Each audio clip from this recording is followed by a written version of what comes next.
Batata, ba maman, bandeko balandi, les amis de Wechi Mbote, tokutani lisusu na cadre ya émission na biso les dialogues. Comme d'habitude, awa na plateau Nazali na Christelle Pembo. Mbote mingi ba téléspectateurs na biso en tout cas, tozana un journal de l'eau en tout cas ndenge boza répondre favorablement na ba émission na biso. En tout cas, émission où ko les camarades si matozi vraiment ba pelle et belé. Christelle Pembo, Eva, ndenge tozala kaka na kata jardin d'Eden na première partie ya émission na biso ya lelo, hommage na papa Etienne Tshisekedi ko sila te obi ke boîte noire ngape na kanisa ke papa Cyprien Wechi les gardiens du village boîte noire ko katana lelo toko memela bino ba image ya 2011 ezalaki na cadre ya campagne ya papa Etienne Tshisekedi wa Mulumba akenda ko kutana na communauté oyo biso ba congolais bazana poto, c'est-à-dire diaspora congolaise mobimba pona masolo ya campagne ya 2011 nde ba image bokozwa lelo Bifalo Bill nazomona ba image ezo leka oyo eza wapi nani Christelle Pembo awa tozana Belgique na Université libre de Bruxelles vraiment pona ba image oyo po ngai pe nazwaki yango na boîte noire papa Cyprien Wechi nda ko expliquer biso yango malamu penza. Mes chers compatriotes, au nom de mon épouse et de la délégation qui m'accompagne, je tiens à vous remercier très sincèrement. D'abord pour l'accueil que nous avons reçu lors de notre arrivée ici en Belgique, à la gare du Midi.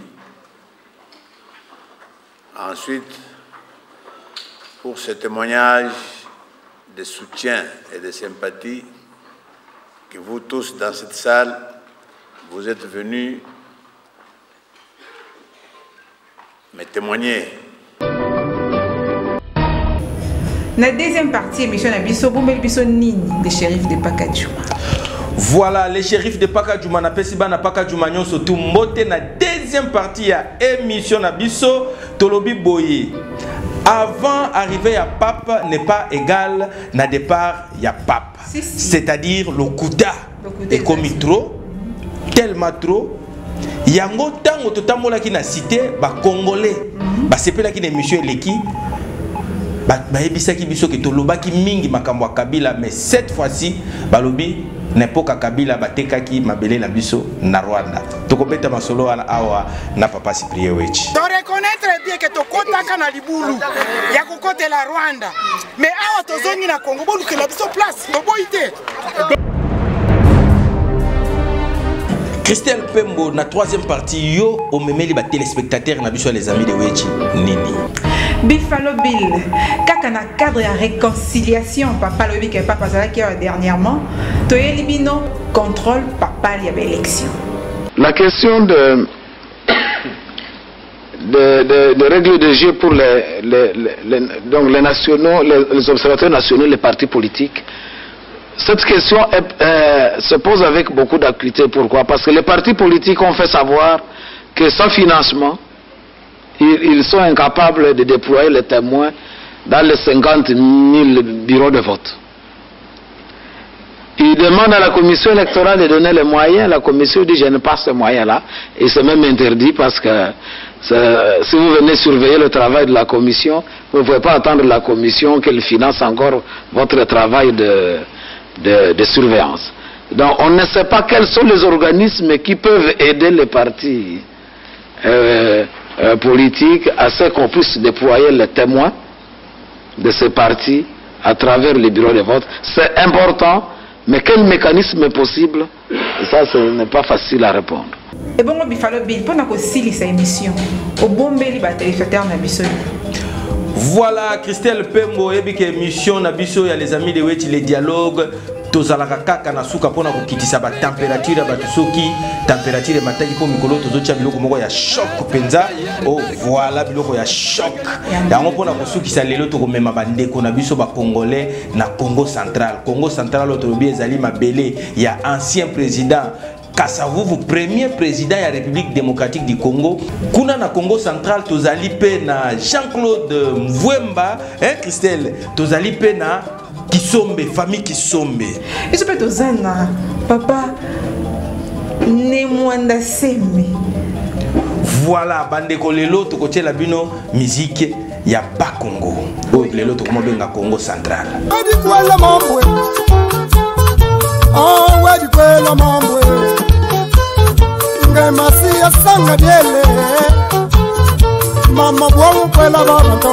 Christelle Pembo la Monique, il fallait to benga papa Cyprien Wechi aya to banda ko beta masolo ya ba image eza na boîte noire yo monyango ndeni.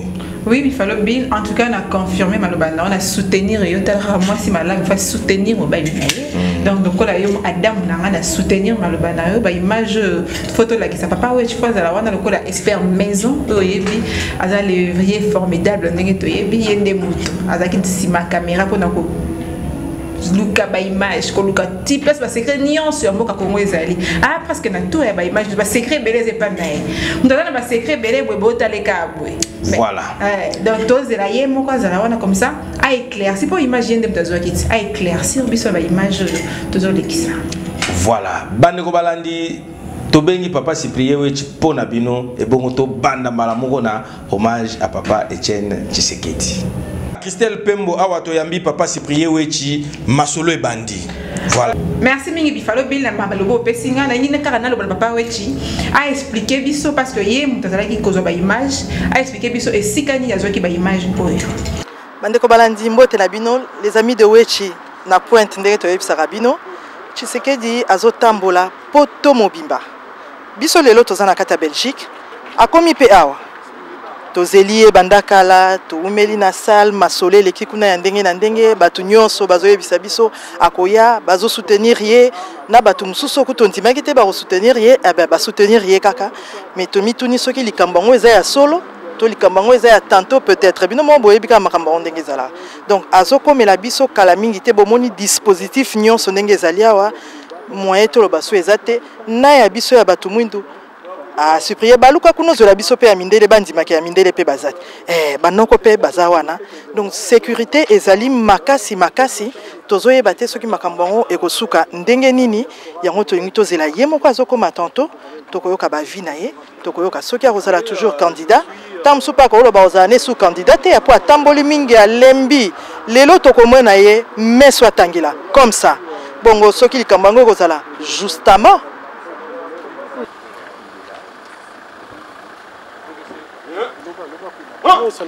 to moni mutazo kitana mutuka ezali ye moko papa Tshisekedi wa Mulumba akomi awa na kati ya mboka Belgique ye wana azokoma en présence mutu moko te akoloba que eza fantaisie akomeli biso azali accompagné na maman makambo ezoleka ndenge oyo ezalaki programmé awa oyo azali wana ezali bongo Tshisekedi wa Mulumba yemei en personne mutu abakisi eloko moko te ezali trucage te.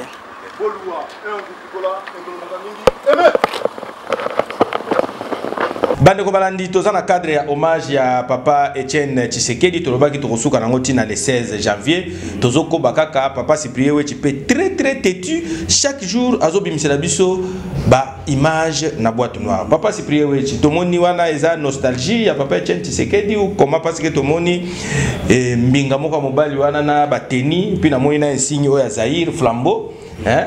Donc papa Etienne Tshisekedi quand même titre comme en 2011 tu changer drapeau tu changer mais il y a nostalgie à bato Mobutu. Non. Il y a ça Aimé Boloa. Aza lieutenant. Vrai lieutenant formé en Israël. Commando. La période à Mobutu. La période à Mobutu. Bakenda Égypte, Israël. Aza vrai commando. Et bon, pour nous, papa, oui, tu as jamais eu le vanité à reçoit bande qu'on a est kuna. Il y a un colère na bango, bazalaki derrière IDPS, leur IDPS a eu pouvoir à bengi bangote. Wana eza masolo avant y arriver à pape. Maintenant masolo après arriver à pape. Donc nous espérons que le président Fachi a go benga bango. Bazo zela. Donc après masolo ya pape. Commando, même le président Fachi a éveillé. Donc Nassir Ndenge bazomona ba image oyo les autres ça bango plaisir. Mais quand même ba image yango tozomona ngo eza moi batu belé na moni pe. Bien toyoka nano, toyoka nano lieutenant wana voilà, toyoka nano lieutenant wana. Mais tozali awa, ça dit 13 ans ngo zali banda, musala ezali, t'organiser sécurité et tamboli bien.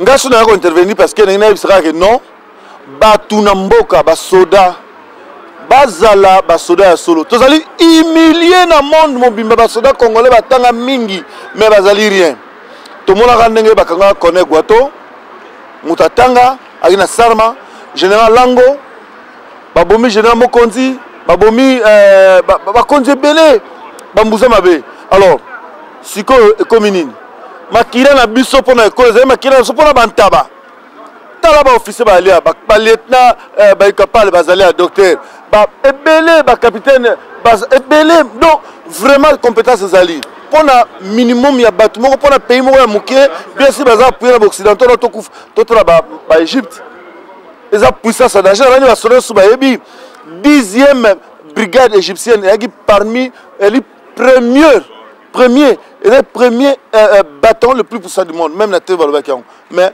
peuple misi bango donc ba soda bazala conscient que to kobunda donc suma kina fisa ki pena pona ekolo ndeko to senga ba congolais pardon de to bunda tetanga Mobutu ayaki parce que biso tout to nime Mobutu akeni akei mais to monde que ba tie biso mbeli na Mukongo alors faut to foot sa bango nyongo na bango ndenge ezali émission ya les amis de Wechi avocat du diable naza journaliste était na développer point de vue contraire invité na ngai boyebi ke maréchal Mobutu abane koloba koya eya na tiaka motema na ngai na ba beret rouge lere ba Rwandais bayaki bo pakataki comment expliquer ça en tout cas oza na raison na minute okutu na obisayo colonel Ekete azana Kinshasa asalaka te mpo nini colonel Ekete asalaka te mpo na nini colonel Ekete asalaka te commandant Seta asalaka te pourquoi afin na ndaku alali mboka eza na guerre colonel Ekete commandant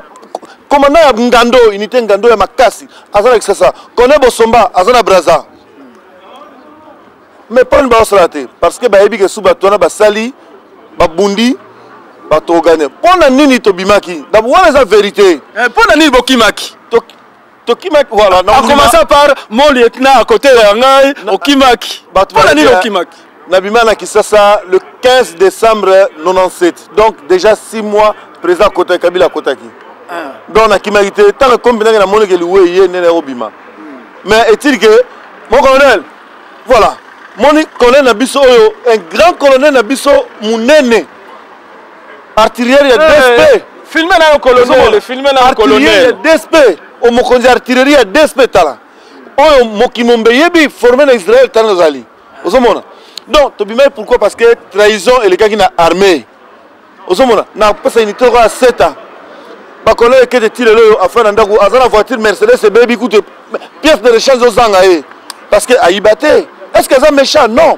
ba major Mundai ya nono ya ondin ba chiter libre na biso ba fandi na bi ba sans comment colonel pour ni ba fandi ba mi ibité donc armée comme qui na ba konzi mususu ba homme d'affaires ba konzi mususu ba coopérant ya ngana armée bebaki mais totika nyonso na sima est-ce que avant totika nyonso na sima il faut vous demander pardon au peuple congolais parce que botika ki biso ba Rwandais ba ko beta biso kaka mo pays boye or biso to bana ko tia motema likolo na bino kama pays moko boye kaya ko beta netinga iwechi boye na kimaki pe ba Rwandais est-ce que bokosanga biso pardon avant to bosa na makambo ya kala total avenir bosa après ya kosenga biso pardon ça fait 10 fois ou 15 fois na senga peuple congolais pardon bandeko na ngai po to même akina na biso pona ekolo mais to bundaki te mais batu bayebi 3e bataillon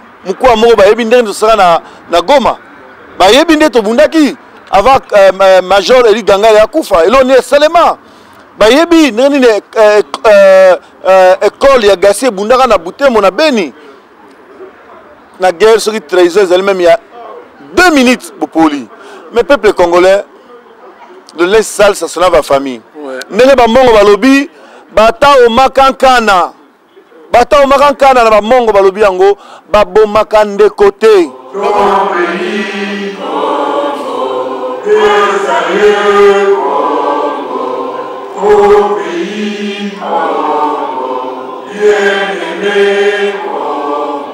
Nous préparons ton sol et nous assurerons ta grandeur,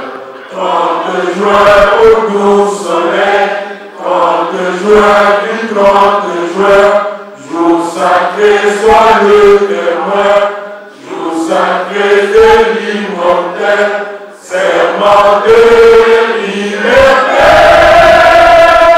que nous légons à notre postérité.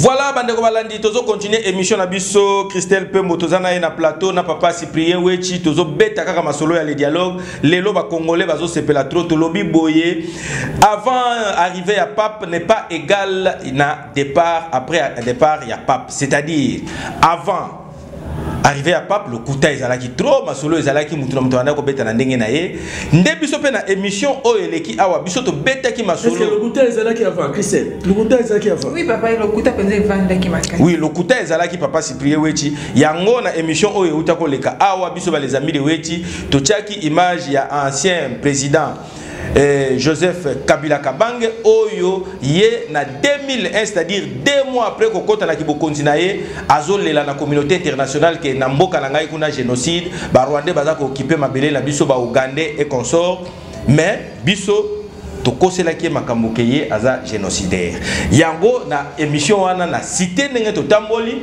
lobby Christelle Pembo ngana zui ba choc tu vas reprocher à niveau de Sakanate que non, Bifalo Bill, le shérif de Paka Djouma, Oza Lokuta, c'est tout à fait normal parce que Oza la Paka Djouma, Oyebite que Kabila a teka mabele.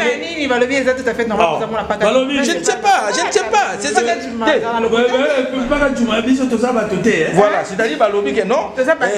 Yo le Oza shérif à Paka Djouma, c'est tout à fait normal, Oza la Paka Djouma. Donc Yango oyebite que voilà, Yango, est-ce que yo oyebite que Kabila atekaka mabele na biso soki 300 km hein. Alors binini abi Kabila à l'époque na bango ba banani nanzela batake biso ba bige non comment se fait oui mais je ne sais pas non Kabila ateka mabele na biso 300 km après ça na maboko ya ba Rwandais yango ngape na yaki parce que lokola tozo travailler masolo to za na boîte noire papa Cyprien Wechi oui yawa ozo sekate et nazana kanda bakaka parce que kokoko beti nga pe na nzela je ne comprends pas mon ba frappe yo zo ki ngoti ke la biso lokola héritage hein Christelle Pembo on appelle yo côté na yo ba tu ba yebi singa ke non on est là Kabila fort le bureau na sali ki musa to ba ke papa Etienne Tshisekedi ne bandele biso mo na kité donc dans le bien papa Kabila ndé comme problème avec te on est là fort mais nga menace no na zo kité ah yo ndé na mo de matata te bonga tellement na sali ya peuple bambule belé na papa Cyprien Wechi moni peut tozaka un peu kovo bah tu vas comment confondre biso Christelle voilà donc papa Cyprien Wechi balobi Kabila ateka mabele ya Congo lokuta nga ta vérité papa la ngomba papa Cyprien Wechi comment déborder ouais et là on a prévenu en pour le bac ça même papa Cyprien parce que bato balobi bazaki pe bazo baté quand même parce que makambo surtout na Kinshasa balobaka na nzela ezalaka lokuta yo vérité na yo papa oyo yango na bana ko so ba frappe pona kasango na zolo ba vérité papa aye po ya kola papa yaki na wele to ke de goma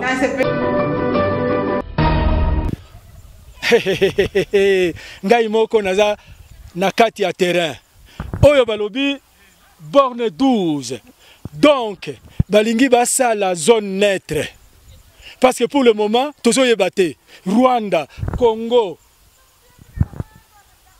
frontière ezate yango bakonji na biso ya Rwanda na ya Congo balobi toti ya ba borne wana bakosala zone neutre.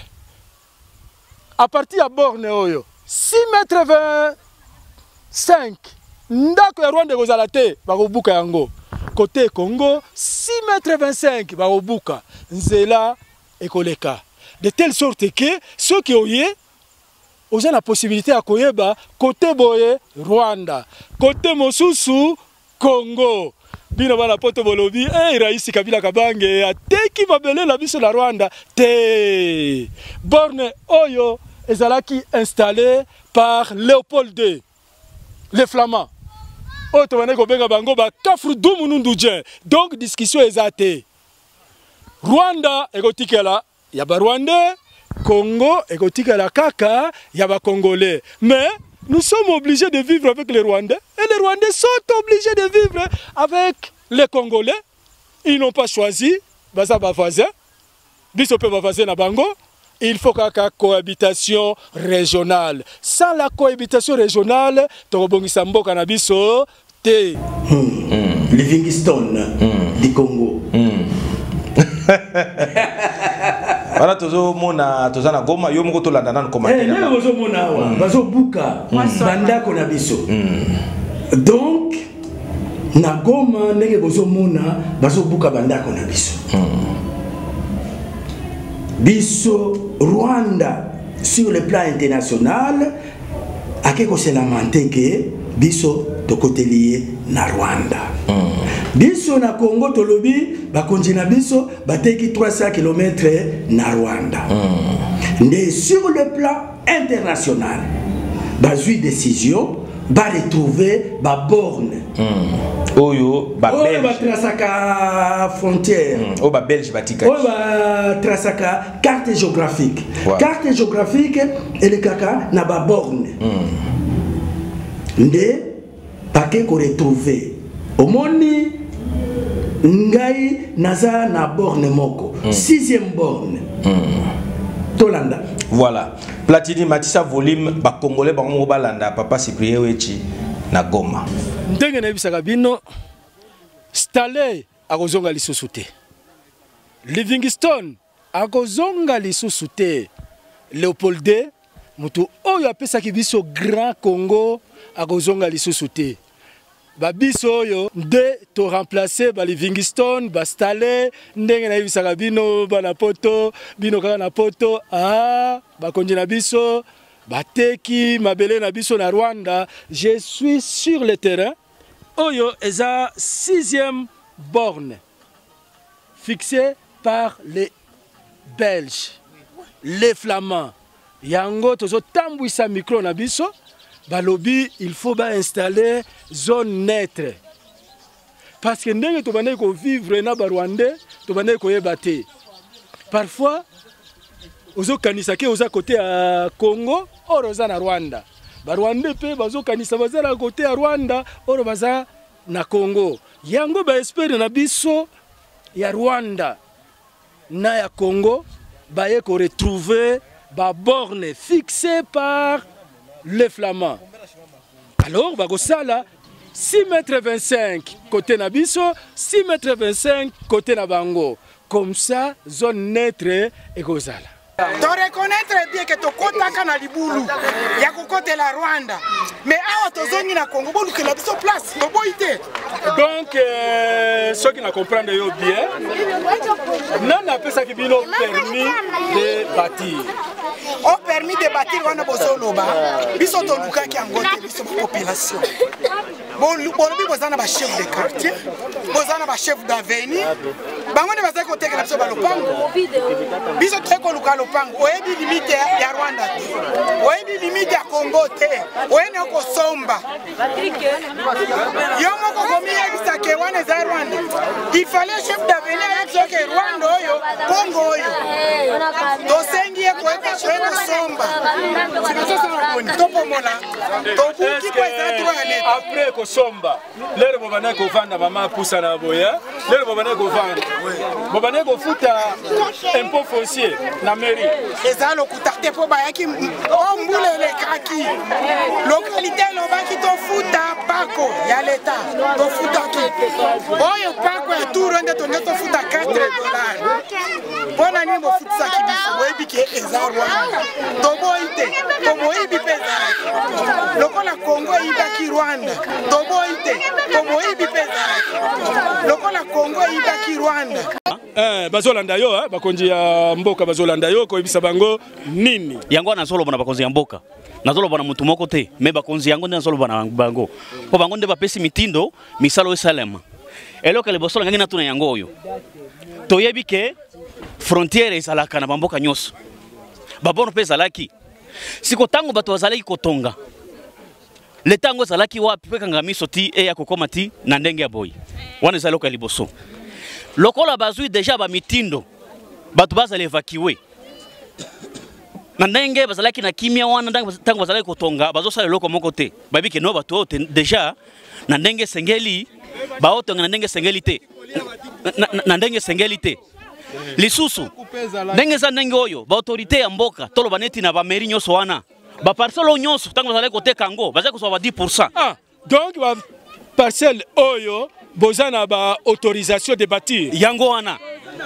ezali mutu nyonso ndenge sawa azana kopesa autorisation wana papa soki otuni mutu moko na moko akopesa mokanda ya parcelle na ye nini neti parcelle na yo démarche nini osalaki expliquez-nous net parcelle ngai avant ya kosomba yango wana na ye nazoluka parcelle ozomona na yebi no déjà eza na frontière nake esika mokolo parcelle azali nake lisusu na quartier nangi na somba parcelle quartier lobite somba na pesa ba 10% na bango ozoyoka basigné pe bakashi na bango na quartier ozola na ngai et puis OK wapi na comme est-ce qu'on a parcelle na ngai po oh nyonso ndeko na ministère ya urbanisation te na mairie te otuni atana tolo batao na frontière te atana bakatindo to esika nyonso okotanga penza o bazana urbanisme bazamuke mezaka ka ba lettre oya acte de vente ndeba mikando bazana na yango sikonga tika na loba makambo oyo esengeli non il faut to comprendre bien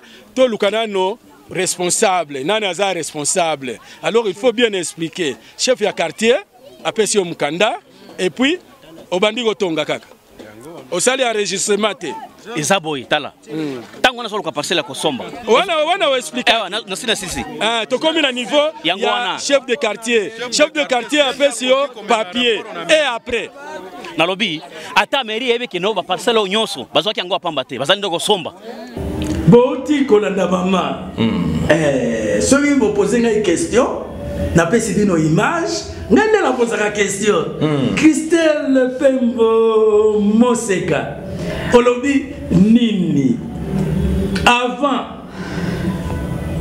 comment on a ba image oyo et après comment on a ba image oyo réaction na yo. Bon, papa, c'est pour y avoir c'est normal, on sait Thomas Sengaki à mon aïe, c'est ça, qui malheureusement changé qui. Moi, c'est vraiment patient. Oh, quand on a des besoins, on va voir qu'ils ont des ressources. Comment papa, c'est pour y avoir et on a monnaie en tout cas, c'est que nous avons des camboya, mais ça de te connaître au Tonga. La Rwanda. Bifalobi. Soki mutu akosio oyeba vérité. Ça la gayo nini. Papa Cyprien wechi lelo na kosenga pardon te.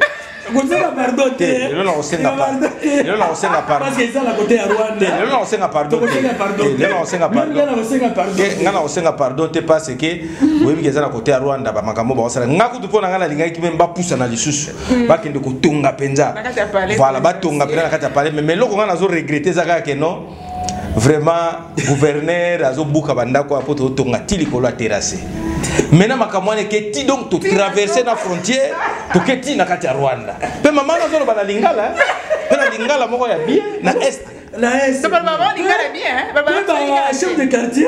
Ba chef de quartier na biso kandenge. O moni siko lo bango bazolo bana biso. Voilà, mais c'est la même chose. C'est-à-dire quand ndenge biso do sibiri kuna o bato paka juma. Donc ndenge pe bateki na kati ya lupango na tra. Bateki bandako. Ndenge batekaki na fleuve. Voilà.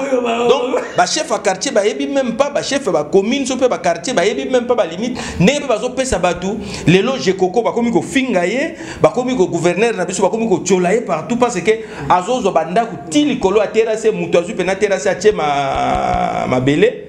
Azipi tomembi angoti na Rwanda. Tomembi et puis après tolobi na poto ezate na poto ba congolais ba sama kambo te na matonge. Kuna mwaite. Kuna mwaite. Kuna wotonga ndeni. Kuna nde baza moi un peu. Kuna nde bateka des ans. Yo osomba ngo wapi? Il faut chef de quartier à Mindele ate. Ah mais quand même kuna na poto bino boza na chef à quartier Mindele kaka. Ya Mindele oko mekande. C'est tout à fait normal pour ya biso awa do yeso ba biseka Congo est riche, ma belé tout eza ya ye donc azo teka kaka azo kipe. Papa Cyprien wechi to bendio lisusu na plateau oyo pense que makambo ya vérité papa yaki nango ba coïncidence o ezo salama ya le 1er février wana makambo za ebele Tshisekedi akufaki le 1er février papa Etienne maintenant papa yako sala messe na le 1er février maintenant mais ça pas peut toucher Martin Fayoulou. Oui. À 5 bateaux bolimbisi. Oui. Cardinal. À limbisi bateau. Na 3 minutes, oh, bah, ça qui cardinal, à l'oba qui m'a cambié ba élection. Cette fois-ci, Tolingi, ba élection crédible. Or, sur la boîte noire, Tobalek a travaillé en haut depuis Kala, depuis 2005. Toujours suivre comment contrôler les élections. Yango, Toye na film papal. Film papal. Contrôle papal. Voilà. Film. Yango tokosenga siko na papa Fayoulou. Film oyo azwa yango amemela président Félix Tshisekedi Tshilombo va débloquer un bongo ya ba témoin.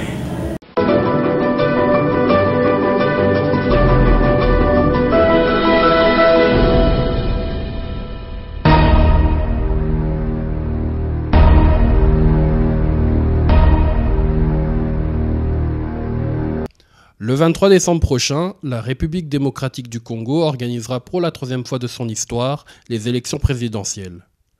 C'est une échéance sous haute tension qui attend le peuple congolais. Lors du référendum de 2005, qui consacra la nouvelle constitution congolaise et l'organisation des élections présidentielles de 2006, le problème des témoins s'est présenté pour la première fois. Et en fait, il y avait très peu d'autres observateurs indépendants. Donc, Pourquoi ?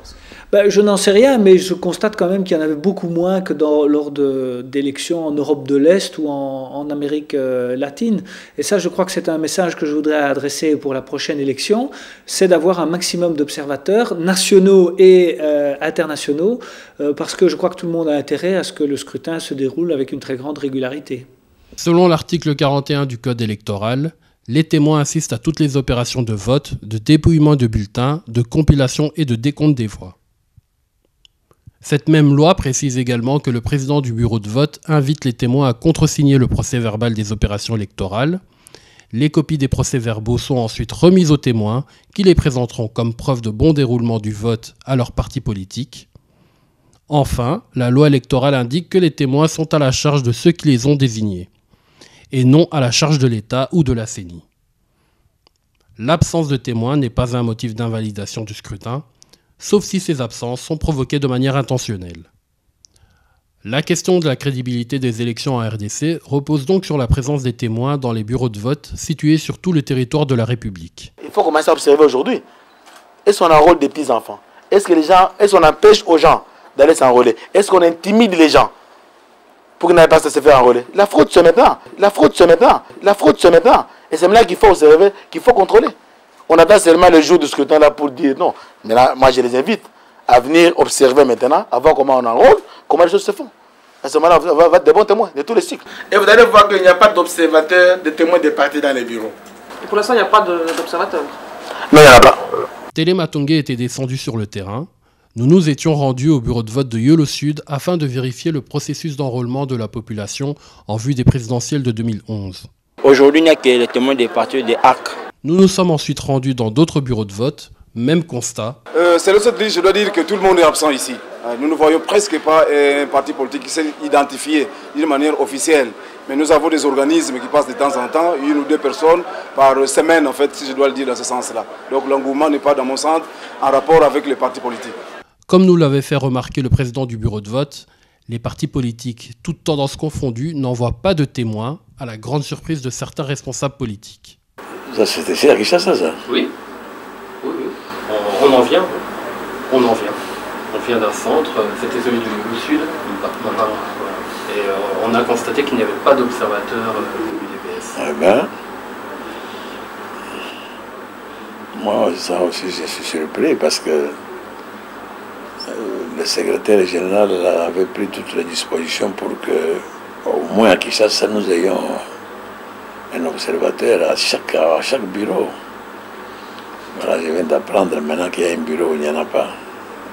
Ça, c'est malheureux, ça. La loi électorale demande aux partis d'envoyer des témoins vérifier l'enrôlement de la population en vue de la constitution d'un fichier électoral. Les partis politiques manquant de moyens se retournent vers l'État et la CENI pour réclamer un meilleur contrôle de l'enrôlement. Cette situation ubuesque est à l'origine des dissensions concernant le fichier électoral entre l'État la CENI et les partis d'opposition. Je crois que c'est très important d'avoir un dispositif d'observation, pas seulement d'observateurs internationaux, mais aussi et surtout d'observateurs nationaux. Lors des élections présidentielles et législatives de 2011, M. Vital Kamerhe, président du parti UNC, avait voté à l'Académie des Beaux-Arts de Kinshasa. Mais aucun témoin des partis politiques n'était présent ce jour-là pour attester du bon déroulement du vote. Témoin à président Mouazate. Tout le monde était azate. Ici, chez nous, il n'y a pas de témoins d'un président. Autre incohérence. Selon l'article 8 de la loi électorale de 2011, la liste électorale doit être affichée 30 jours avant le début du scrutin. Cette disposition permet à la population d'introduire dans les temps une réclamation, au cas où une erreur serait constatée, ou en cas d'absence de leur nom dans le fichier électoral. Or, la liste électorale a été affichée le 28 novembre, soit le jour même du vote, ce qui empêchait toute réclamation de la population. De nombreuses personnes n'ont pas retrouvé leur nom sur la liste et n'ont donc pas pu voter. Nauti Italie, navanda na Milan. Nasarolaki na bureau, na yaka uniquement pour na kosarole, na sarolaka na bureau oyo. Kombo nanga pe bimaki na bureau oyo. Mais nazo regretter na ye balobi ke kombo nanga ezate. Téléma Tongué s'est ensuite rendu au bureau de vote du collège Saint-Joseph de la Gombe à Kinshasa, où les témoins de tous les partis politiques étaient cette fois présents. Nazo témoin à PPRD, Joseph Kabila. Témoin à Kamerhe, INC. Témoin à Maman Jolie Kenda, MCR. Les observatrices à PCD à Katikalanga. Moi, PPRD. Il y a UDP, c'est une Sekedi. Selon l'article 63 de la loi électorale, le président du bureau de dépouillement ouvre l'urne devant les membres du bureau en présence des témoins, des observateurs ainsi que des journalistes et des 5 électeurs désignés.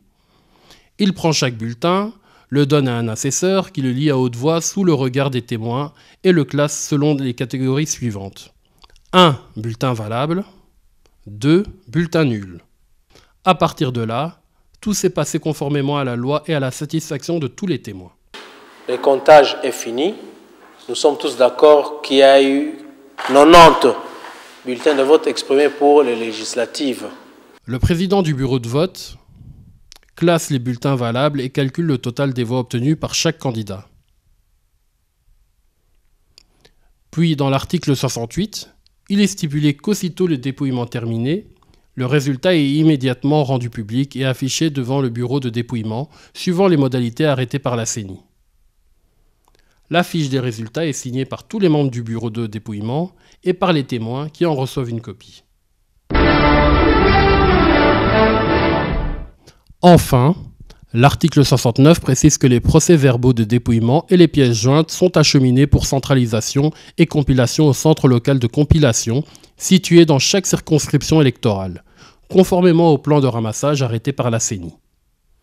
Ce transfert au centre de compilation est une autre phase délicate du processus électoral, car des fraudes se réalisent durant cette séquence.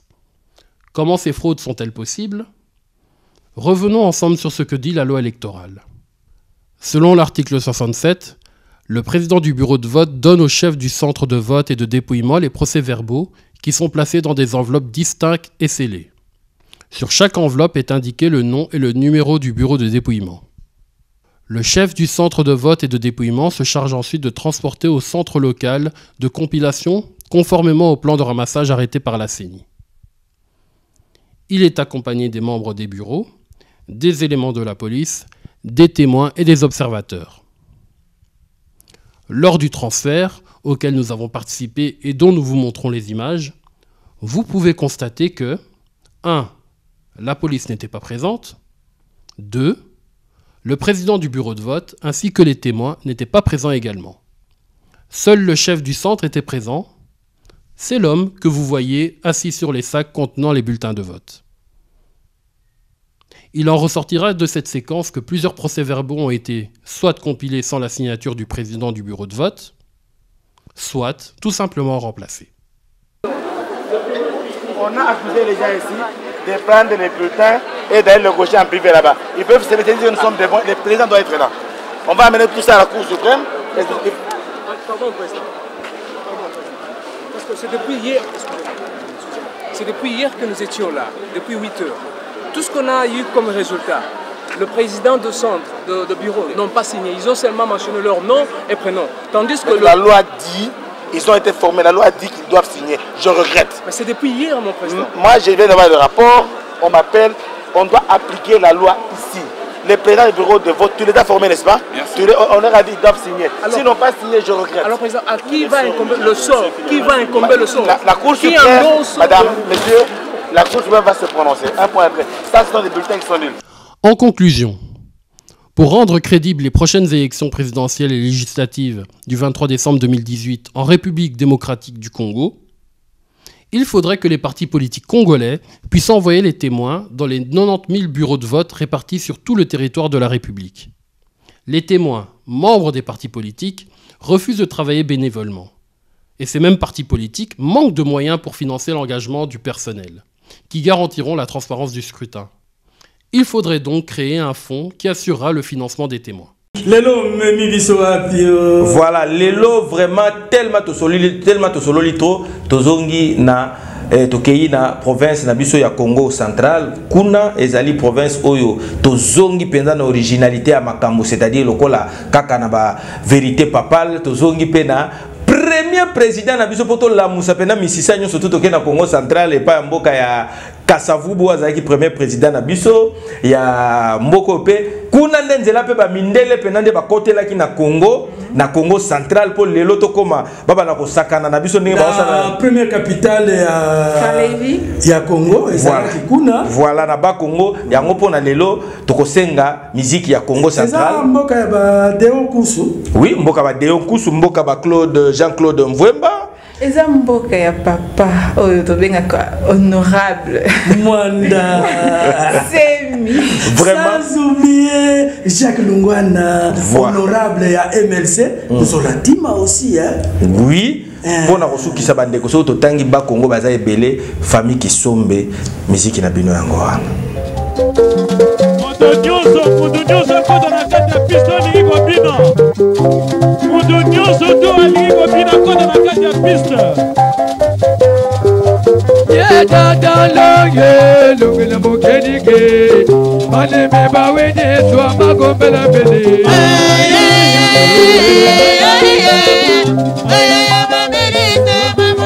Yedadaloye lungile mokenike maleme bawene swa magombela mbele.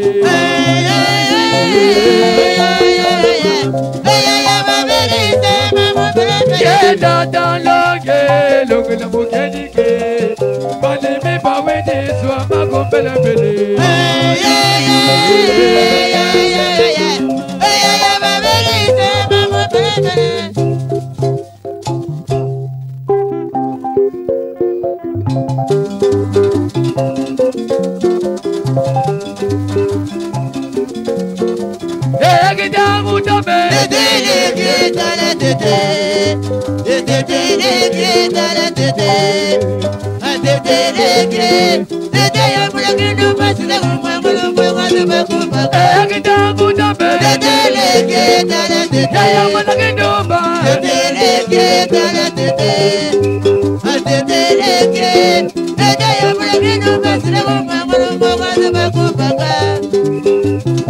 Baleke lundalange, yabetu baleke lundala tete, tete kayopila kwendala tete, tete kasukula kwendala tete, yabukilu kilu kayopila kwe, ekitangu tabe, teteleke tala tete, yayamalaki nduba, teteleke tala tete, gololila, teteleke, tete yamalaki nduba, sinamu mwangolo mwangolo bakuba, yayamalaki nduba. Tete, tete, tete, tete, tete, tete, tete.